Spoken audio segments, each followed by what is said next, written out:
gërëm bu baax ci seen teewaay yéen suñu mbokku taskatu xabaar yi lu ñu fi dajale tey mooy mbir mi xamante ne ñetti fan yëpp Sénégalais yëpp dégg nañ ko mooy lu xew fële ci hôpitalu Louga hôpital Amadou Sakhir Mbaye soxna ju tudd Astu Soxna ba muy donc duggee ci hôpital bi pour war fa am doom suñu boroom dogal bakkanam des fa mu nekk loo xamante ne Sénégal yëpp ñaawlu ko ba ñu ko déggee nag la ñu fa envoyé ñetti inspection bu njëkk bi mooy inspection administrative bi xamante ne inspecteur bi nekk fii ci département santé moom ak ay équipe am ñoom ñoo ko war a def ñaareelu inspection boobu direction bi yore lépp lu jëm ci jigéen ak xale mais aussi direction bi yore hôpitaux yi mais ak ñi xamante ne ñoo yore fële ci université de Dakar lépp lu jëm ci jigéen ñoom ñoo ko sëx def ko inspection bu mujj bi nag mission la rek mooy mission de soutien psychologique mooy dem seetu njaboot gi ma yónni fa woon fa directeur général de l'action sociale ak benn équipe bu mag ñu dem seeti effectivement njaboot gi jaale leen indi leen effectivement suñu soutien ba ñu defee ñetti inspection yooyu ñetti mission yooyu tey nag comme que indi leen rapport yi li war te jaadu mooy ñu ñëw devant l'opinion devant sénégalais yépp pour wax leen inspection yooyu lan la ñu indi comme information pour que sénégalais yépp mën ko xam bon nag ma jéem a leen wax lan moo nekk ci rapport d'inspection yooyu li ñu mën a jot mooy que ne madame Astu Soxna yàlla na ko suñu boroom yërëm yóbbu ko àjjana ba muy ñëw hôpital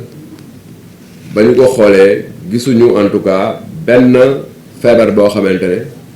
nekk na ci moom pour mën ko faagaga ba mu ñëwee hôpital nag seetlu nañ tam bi ñu xoolee dossier que ne ñetti at sa gannaaw defoon nañ ko césarienne ba ñu ko defee césarienne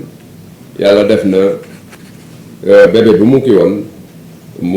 ba mu àndaloon yàlla jël ko loolu césarienne boobu mu ngi am le 30 mars 2019 à 4h40 du matin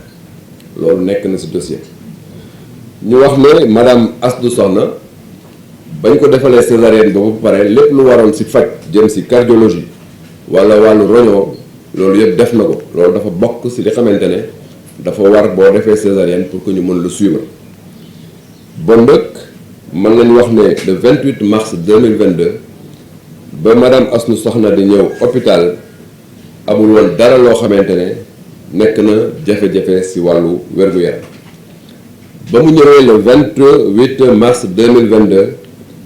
defal nañ ko visite ba pare ne pour que ñu def bilan boo xamante ne dañ koy préparer pour que bu waree mën a def césarienne ñu defal ko normalement le 31 mars 2022 moom aussi mu dellu si ba muy ñëwaat hôpital moo ñëwal boppam mais ba muy ñëw dafa commencé woon am ay méttitu biir ñu entré ko nag téye ko hôpital bi dañ ko téyee le 31 ba ñu xëyee le 1er avril ci 6h50 la ñu parents yi woo ñëw sage-femme yi ne leen ñu ñëw xool Astou Sokhna sage-femme bi mu ñëwee woo gynécologue bi ñu seetlu ne effectivement suñu borom jël na ko bon dëkk loolu moo waral li ñuy wax audit ñu vérifier est-ce que loolu jaadu na am na mission yi fa demoon li ñu noté mooy que ne ñetti anam la ñuy vérifier wàllu audit bu njëkk bi ñu ngi koy woowee premier retard est-ce que mbir mi ngi nekk ci booru patient bi ñu seetlu ne ci wàllu patient bi gisuñu dara loo xamante ne waroon na ko mën a donc faat ba bakkanam beneen bi mooy wàllu environnement bi ak wàllu trajet bi nan la ñëwee ba hôpital foofu tam gisuñu fa dara loo xamante ne war na mën a indi donc tolof-tolof li mission bi conclure mooy que ne tolof-tolof bi ñu ngi ko seetlu ci structure sanitaire bi ci niñ ko effectivement jëlee ci biir hôpital bi loolu nag ci wàllu diagnostic bi lañ ko seet donc ni ceytu bi des na mais aussi ñu seet ko ci wàllu prise en charge bi ak surveillance bi donc ni ñu ko waroon surveiller ñu ko noonu bi ñu gisee situation boobu nag ñu war ci mën a tirer ay conclusions majeure bi mooy que ne faatu madame Astou Sokhna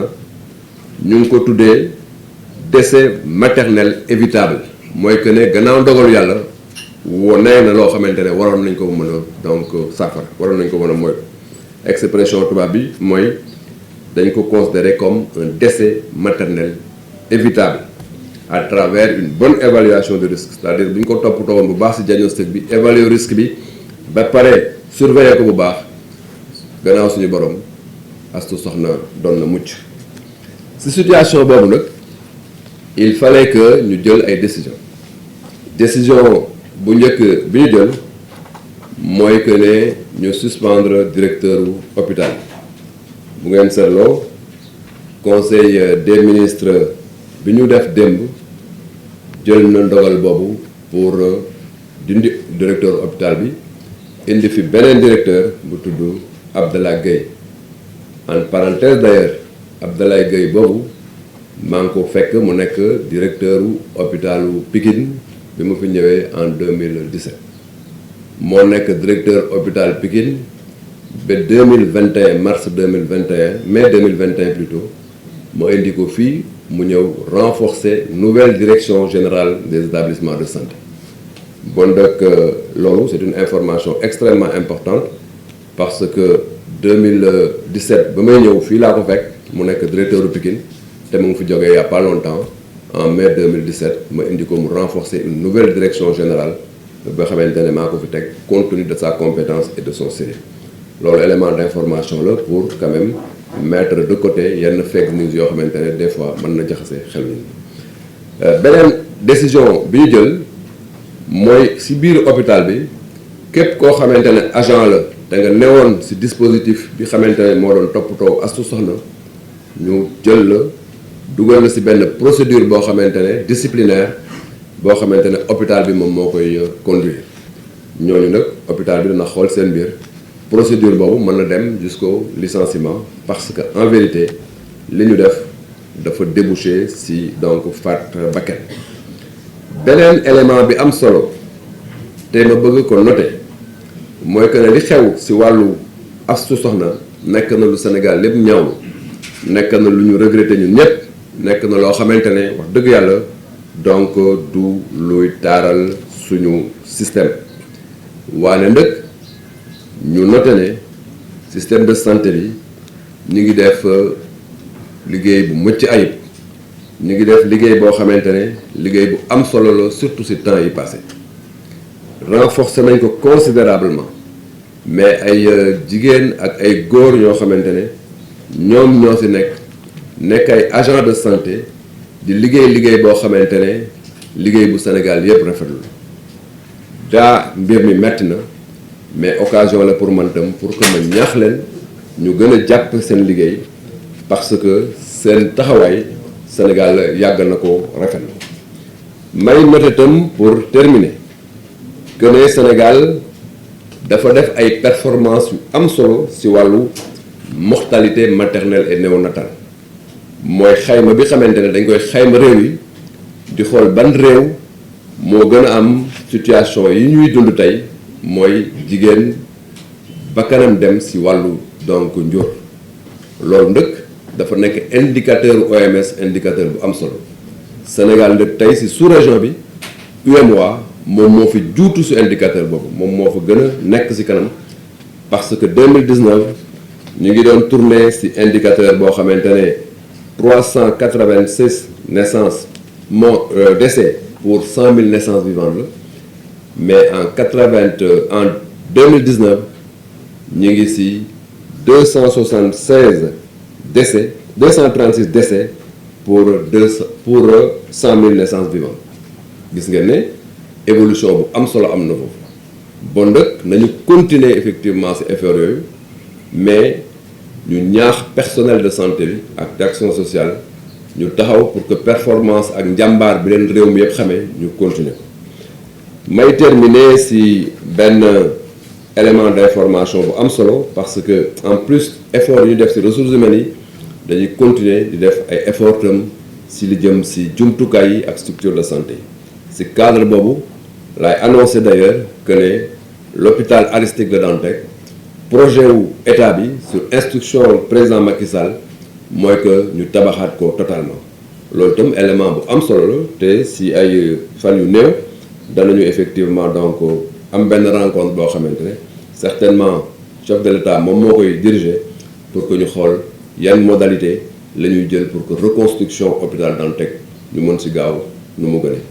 donc loolu daal laa ne woon danaa leen ko indil di leen remercier encore une fois di wax ne nos services sont à votre totale disposition ici au niveau central comme au niveau des structures pour indil leen toutes les informations qui concernent le système de santé maa ngi leen di remercier